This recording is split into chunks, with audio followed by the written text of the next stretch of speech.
History is not always a slow, grinding process. It is not always a long story of gradual change over many centuries. Sometimes history turns on a single sharp point. It can be a moment of sudden violence. A brief, bloody encounter can change the fate of entire nations. The destiny of millions can be decided in less time than it takes to drink a cup of tea. We often think of great wars as long, drawn-out affairs. We imagine years of struggle and endless campaigns. But what if a nation's future, the very lines on a map, could be redrawn in just 18 minutes? It seems impossible, a flight of fancy.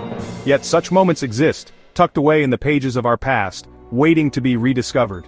These short, sharp shocks to the system of power are fascinating. They show us how fragile empires can be. They reveal how quickly fortunes can change on the battlefield. A single mistake, a moment of overconfidence, or a daring, unexpected plan can lead to a sudden and total collapse. The story of such a battle is a powerful reminder. It tells us that the course of human events is not always predictable. It can be chaotic and swift. It is a tale where courage, timing, and even pure luck can combine to create a result that no one could have foreseen. The world can be remade in a flash of gunpowder and a clash of steel. One such event unfolded on a quiet afternoon in April 1836. On a marshy coastal plain in what is now Texas, two armies were camped near each other. One was the powerful, professional army of a well-established nation. The other was a small, ragtag force of rebels and volunteers.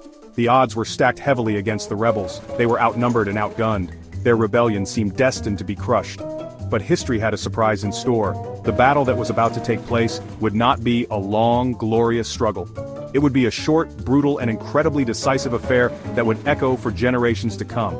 This is the story of the Battle of San Jacinto. It is a tale of incredible daring and astonishing victory. It is the story of how a small band of determined fighters changed the course of North American history in a whirlwind of violence that lasted a mere 18 minutes. The consequences of this brief fight were immense. They led to the birth of a new country and set another on a path to becoming a continental superpower. It is a stark example of how a few crucial moments, a brief window of opportunity, can be seized to alter the world forever, proving that sometimes the shortest fights have the longest legacies. The stage for this dramatic and brief encounter was a stretch of flat, grassy land in Texas. The place was called San Jacinto. It was located near the confluence of the San Jacinto River and Buffalo Bayou. Today this area is close to the modern city of Houston, but in the spring of 1836, it was a remote and wild place. The land was a mix of open prairie, marshes, and groves of oak trees. It was here, on April 21, 1836, that the fate of Texas would be decided. The air was warm and humid, typical for a Texas spring afternoon.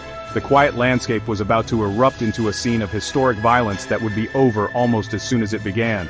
The conflict was the culmination of the Texas Revolution. This was a rebellion of American settlers and Tejanos, Texans of Hispanic descent, against the centralist government of Mexico. For months, the two sides had been engaged in a bitter struggle.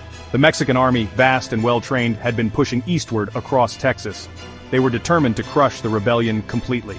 The Texan forces, on the other hand, were in disarray.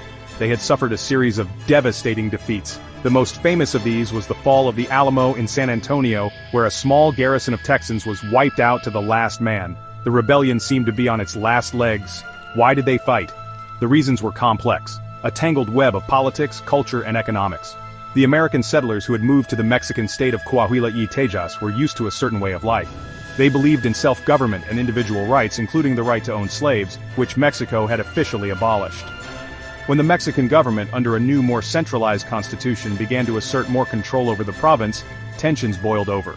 The Texans felt their freedoms were being taken away. They saw the Mexican government as a tyranny. So they took up arms, first demanding a return to the old constitution, and then, ultimately, fighting for complete independence. The Mexican government saw things very differently. From their perspective, Texas was a rebellious province. The American settlers were ungrateful immigrants who refused to abide by the laws of the land they had chosen to live in.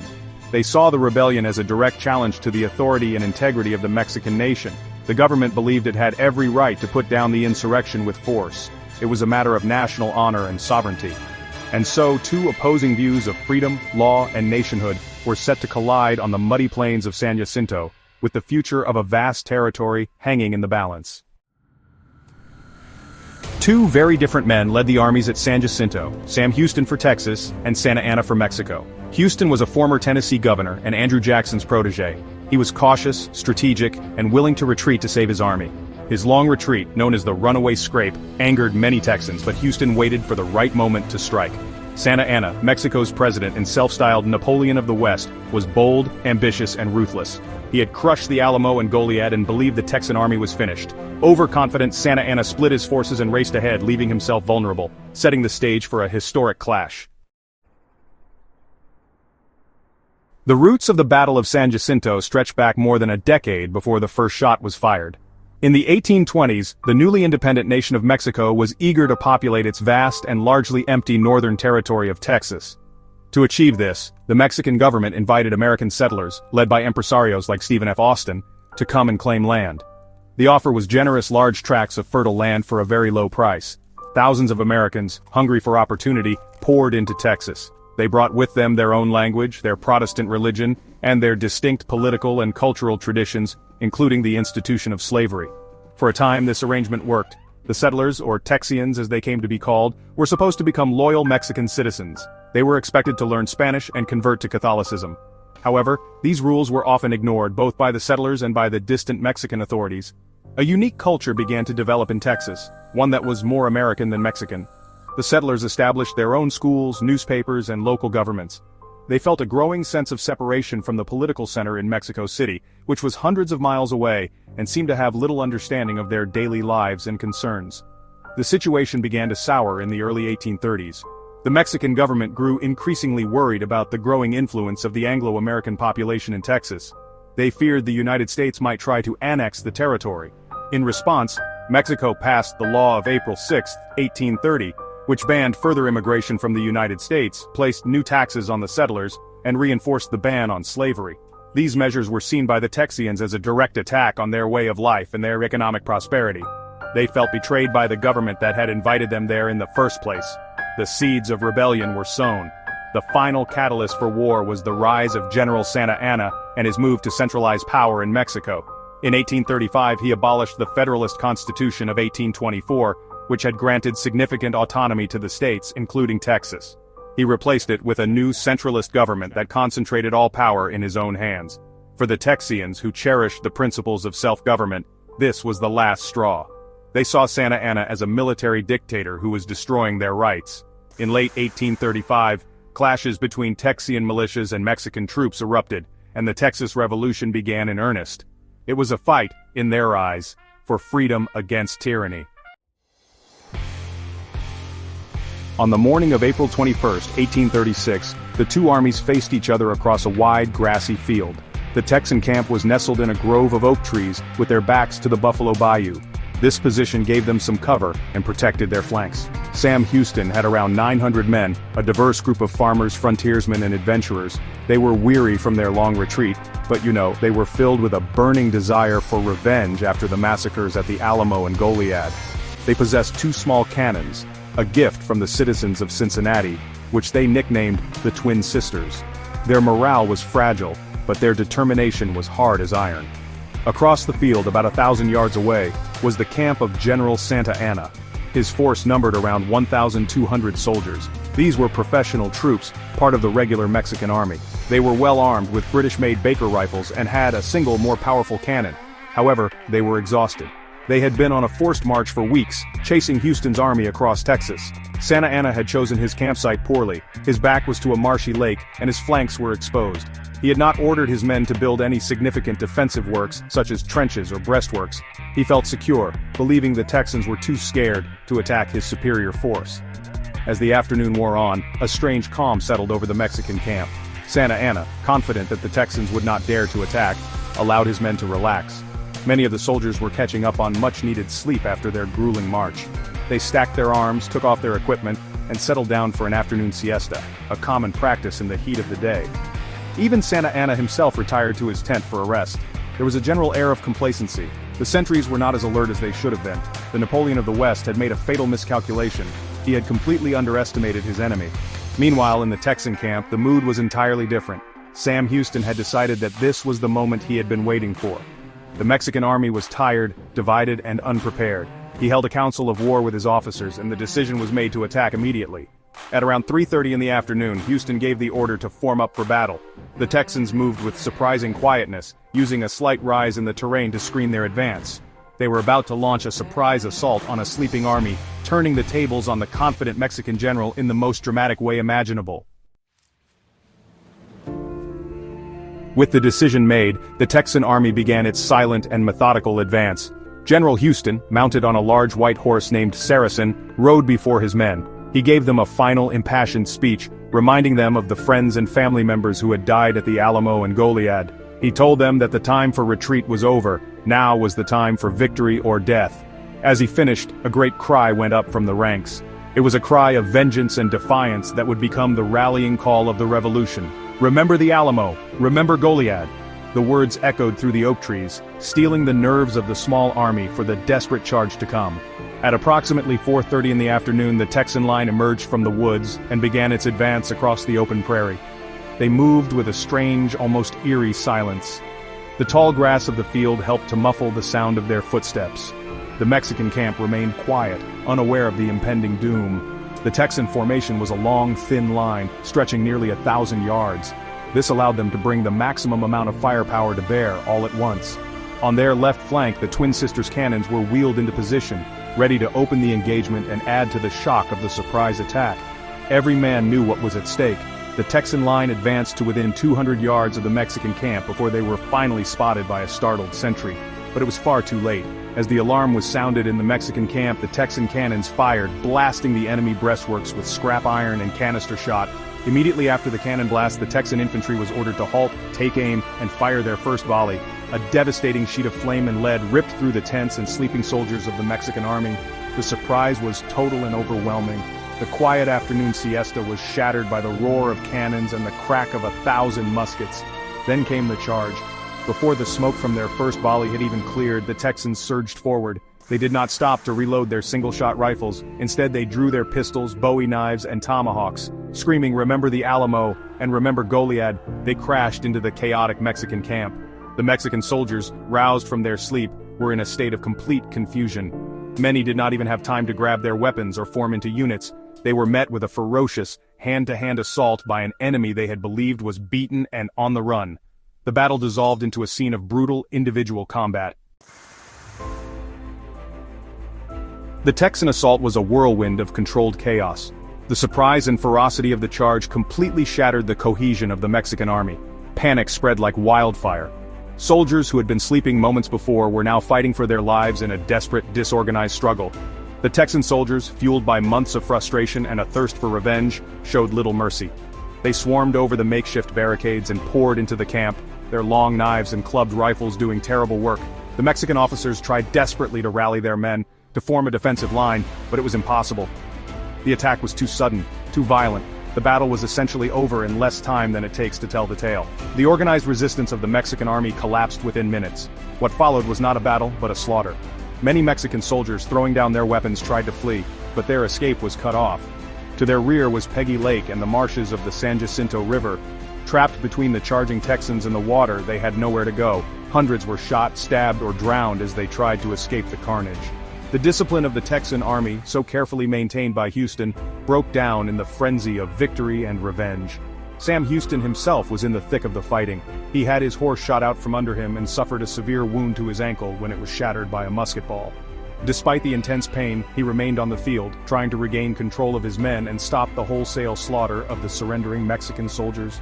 He knew that the enemy General Santa Anna was likely among the captured or the dead, and he needed him alive. The strategic objective was not just to win the battle, but to secure the future of Texas, and for that, he needed the Mexican president as a bargaining chip.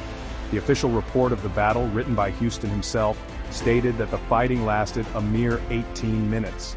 In that incredibly short span of time, the powerful Mexican army that had swept across Texas was utterly destroyed. The final casualty figures were astonishingly lopsided. The Texans reported only 9 men killed and about 30 wounded.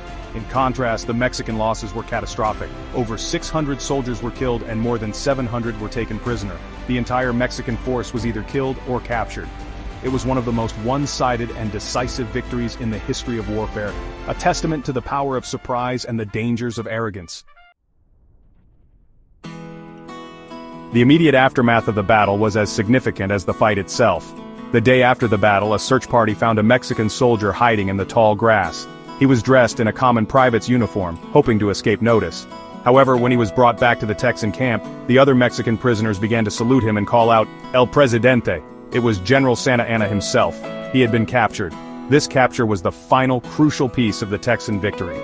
With the Mexican president and commander-in-chief as his prisoner, Sam Houston held all the cards. Santa Anna, fearing for his life, was forced to negotiate. He signed the treaties of Velasco. In these treaties, he agreed to order all remaining Mexican forces to withdraw south of the Rio Grande River. He also secretly promised to recognize the full independence of Texas. Although the Mexican government would later repudiate the treaties, arguing that Santa Anna had signed them under duress, the practical effect was irreversible. The war was over. The Mexican armies left Texas, and the de facto independence of the Republic of Texas was secured. The 18-minute battle had given birth to a new nation on the North American continent. The consequences of San Jacinto rippled far beyond the borders of the new republic. The Republic of Texas existed as an independent country for nearly a decade. During this time, it was a source of constant tension between the United States and Mexico. Many Americans, particularly in the southern states, wanted to annex Texas. They saw it as a vast new territory for the expansion of slavery and the fulfillment of America's manifest destiny to stretch from coast to coast. The existence of an independent Texas dramatically changed the political landscape of the continent. Ultimately, the United States did annex Texas in 1845. This act led directly to the Mexican-American War from 1846 to 1848. The United States won that war decisively. In the resulting Treaty of Guadalupe Hidalgo, Mexico was forced to cede not only Texas but also a vast territory that included all of modern-day California, Nevada, Utah, and Arizona, as well as parts of New Mexico, Colorado, and Wyoming. All of this can be traced back to that single swift battle. The 18 minutes at San Jacinto did not just create the Republic of Texas. They set in motion the events that would see the United States expand to the Pacific Ocean, fundamentally shaping the modern map of North America. Today, the Battle of San Jacinto is remembered as the pivotal moment in the story of Texas independence.